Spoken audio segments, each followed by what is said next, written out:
And Bruno Locatelli, who can't be here. I have to say this is not my field at all, so any shortcomings in the presentation are theirs and theirs alone.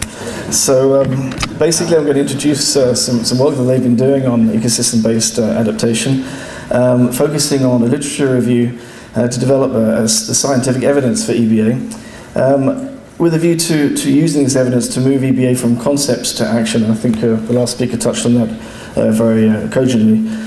As I mentioned, they're focusing their research on literature review, particularly peer-reviewed papers on forest trees and human vulnerability.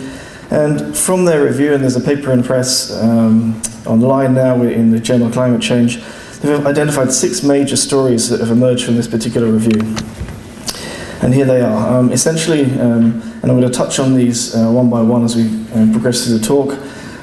Essentially, the provisioning services provided by forests and forest products, agriculture, watersheds, coasts, cities, and more exclusively regional climate influences. And as you can see, they fit into these 3 broad categories of local adaptation, meso-level adaptation, and regional adaptation. So the first, forest products, are all fully aware of the provisioning value of forests, particularly for local communities coping with climate shocks and agricultural losses.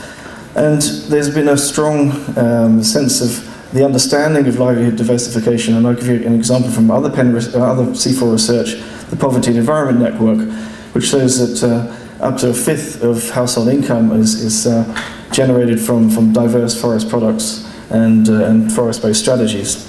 Some good examples here: smallholders who are affected by Hurricane Mitch in Honduras recouped much of the timber that fell for their rural livelihoods, and in Tanzania, up to 68% of rural livelihoods are generated by forest products, which are essentially alternatives to agriculture, particularly in times of dry and lean periods. And there were 2 very strong drought periods in Tanzania in 2004 and 2006.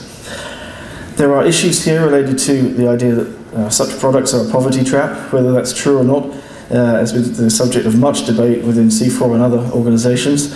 And Patrice Levang, another CIFOR researcher, contends that once you're out of the forest, you're actually out of the realm of vulnerability, in fact, because you have alternative economic choices to be made.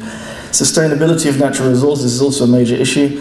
Open access nature of many resources compromises the ability for many to rely on them long term. And property rights and access, obviously related to that, is also key, particularly land tenure. Trees in agriculture, if I move on to the agricultural message, play an very important role in maintaining production, particularly with climate vulnerability, not only in terms of providing forest products, but general environmental services that support agriculture. These include local shade cover, for soil fertility, moisture, windbreaks, and water infiltration.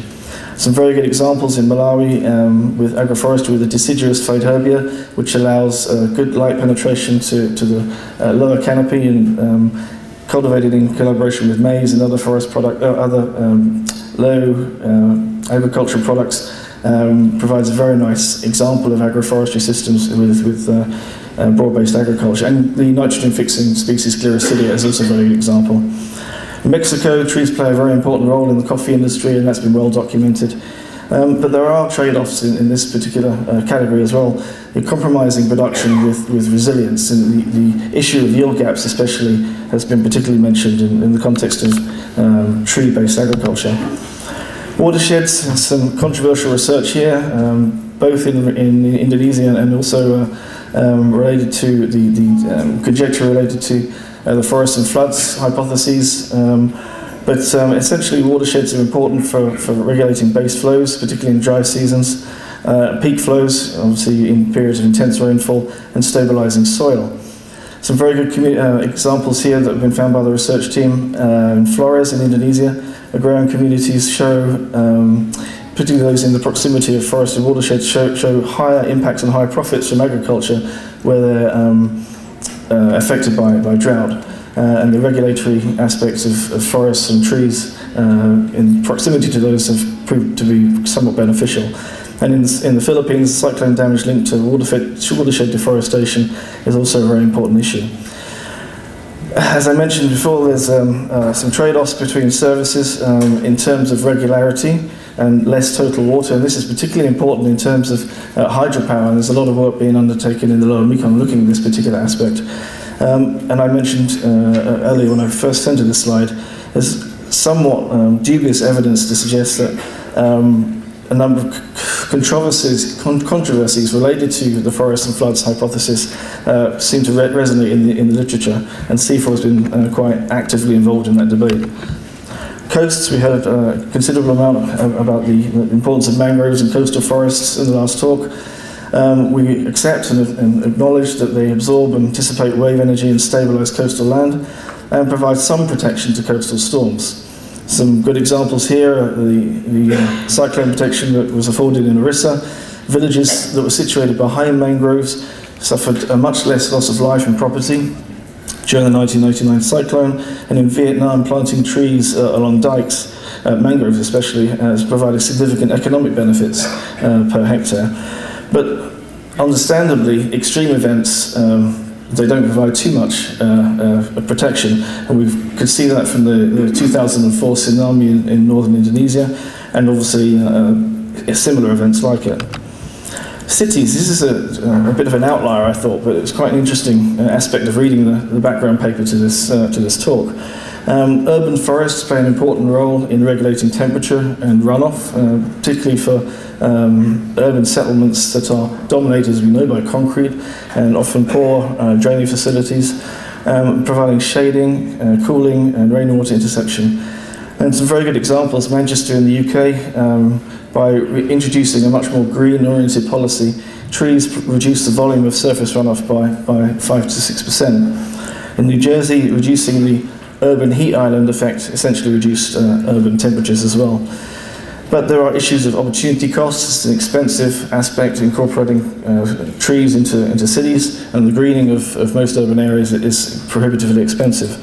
And unfortunately, most studies of this nature have only been undertaken in developed countries. So in terms of regional climate, the authors touched on, obviously forests can influence the regional climate through cooling effect and also influence precipitation. Some good examples, in the Amazon and West Africa, 40% of the rainfall is cited to come from evapotranspiration over land, and in the Sahel, the coastal forests of West Africa provide significant amounts of water vapour moving up northwards into the Sahel. The issues related to controversies, I didn't quite understand the nature of the discussion in the paper, so I'm not going to touch on that. But there are obviously multiple scales involved in this, and there's obviously key policy-related issues to this particular component. So just in summary, essentially, as I mentioned at the early part of the talk, there are three levels of adaptation: the local, meso, and regional. And at the local, we have much more evidence than we do towards the meso and regional adaptation. There's a lot of knowledge on forest hydrology that can be revisited with a climate change focus, particularly from the adaptation perspective. So I'll end there, and I thank my fellow CIFOR authors for stitching me up and making me give this talk. Thank you.